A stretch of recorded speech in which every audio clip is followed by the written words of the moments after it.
por aquí, conmigo, aquí delante.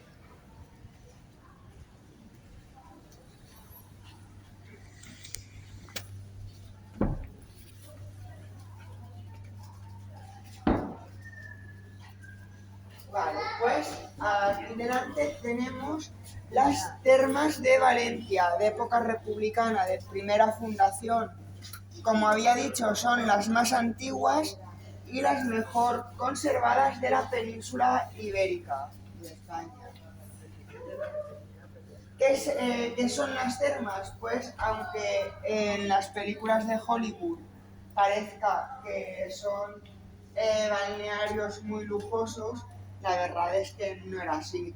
Eran los baños públicos, económicos, donde podía venir toda la ciudad, indiferentemente del estatus social. Lo único, por no juntarse nunca unas clases con otras, tenían horarios separados. Los primeros eran los patricios y hacia el final del día pues iban viniendo los esclavos, los libertos, la gente de menor estatus. También pueden venir las mujeres, pero sucede lo mismo, en horarios separados. ¿Qué tres salas principales vamos a ver siempre en las termas? La primera de ellas, la que está más al fondo, es el Frigidarium, piscina de agua fría. La segunda, Tepidarium, sala templada o sala de calor seco. La que tiene el banco es como la sauna, como las saunas actuales. Desconocemos el sistema que tenían, pero podemos saber que es el Tepidarium por las medidas de la sala. Y la más grande de todas ellas, esta de aquí, es el Caldarium. Es la sala de calor húmedo, como si fuera una piscina. Pero la parte importante del Caldarium es la de detrás, es la bañera, el alveu, que se llama. ¿Cómo se abastece de agua? Pues aquí delante podemos ver un pozo y detrás el horno. Mediante unas canalizaciones hoy en día ya inexistentes, se calentaba el agua y se conducía al alveu, donde podían bañarse 20 personas a la vez. Aunque parezca pequeña, la bañera es bastante grande, he de decirlo. Pero si recordamos arriba, había dicho que la ciudad quedará arrasada, destruida en el año 75 a.C. y se refundará en el siglo I después de Cristo, un año todavía incierto, se desconoce. Pues, ¿qué harán con las termas? En vez de reconstruirlas, se construirá encima de ellas un taller de alfarería, que tampoco queda nada, porque cuando se asienten los visigodos de manera definitiva, toda esta zona se convertirá en el cementerio de una iglesia que tenemos ahí detrás, en la que vemos el ábside. Bueno, lo veremos también cuando demos toda la vuelta. Y esta especie de cuevas que tenemos ahí arriba, en verdad son dos tumbas monumentales visigodas, en las que estas están saqueadas y no queda ni rastro de los cuerpos, pero en otras partes de España han aparecido en las tumbas visigodas más de 30 cadáveres juntos, porque eran tumbas unifamiliares, e iban enterrándose todos juntos. Pero ¿qué pasa cuando ya no cabían más cadáveres? Como los más antiguos eran huesos, los iban apilando al fondo de la tumba, de la sepultura, para poder meter más. De ahí que hayamos encontrado más de 30 cuerpos. Vale, pues continuamos avanzando. El segundo antes de Cristo. O sea que del 138, que es cuando se funda, probablemente no, porque hay edificios más importantes que construir primero.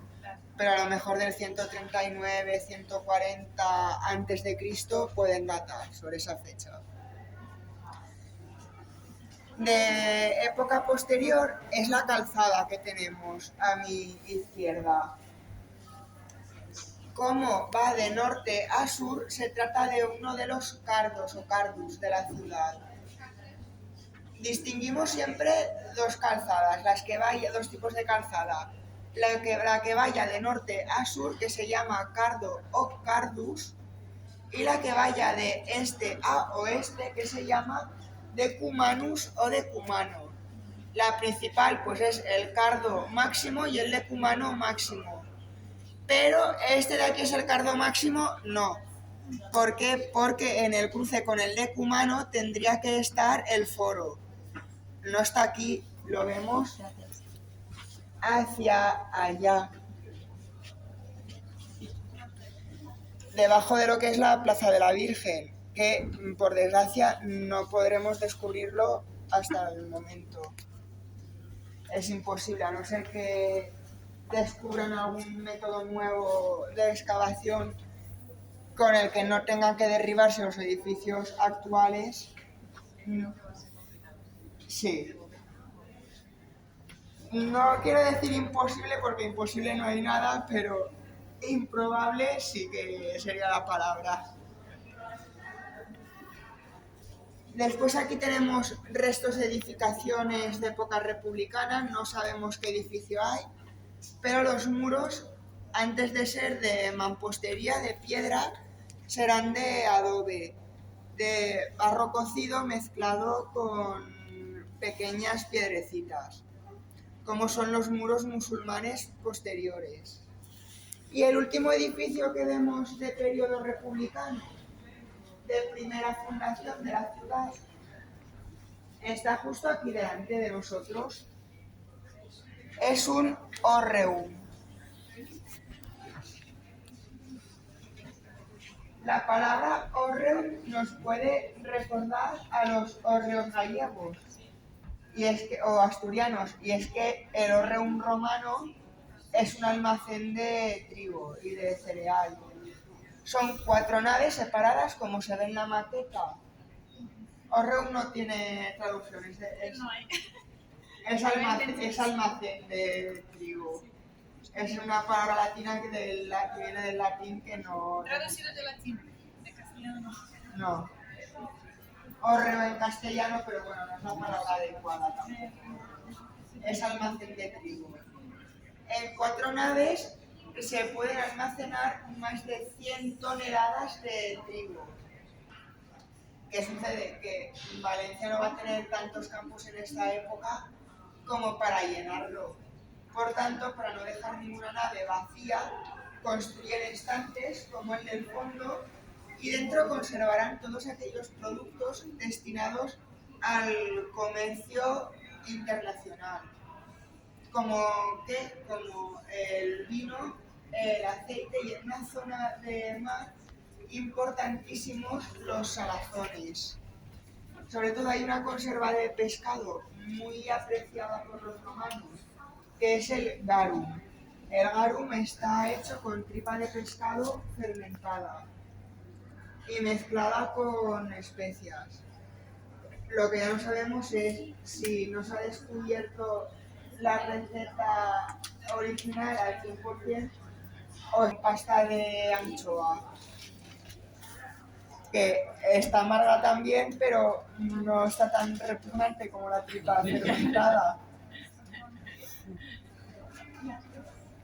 Después también, ahora no podemos pasar, pero bueno, os lo explico, y después cuando terminemos la visita, nuestro circo, que tenía una capacidad aproximada de 10.000 espectadores.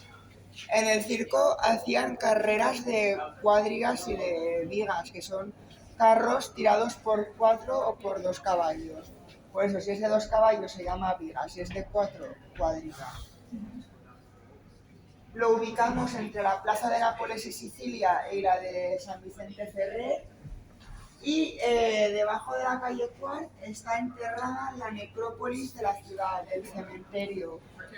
Pero aquí, después lo veréis, se hizo una reproducción del cementerio. Podemos ver como una especie de panteón familiar con 2 tipos distintos de enterramiento: incineración e inhumación, tal y como se practica hoy en día. Además, todos tienen derecho a su propia sepultura, pero la incineración es más económica. Por eso, ¿quién elegía ser incinerado? Los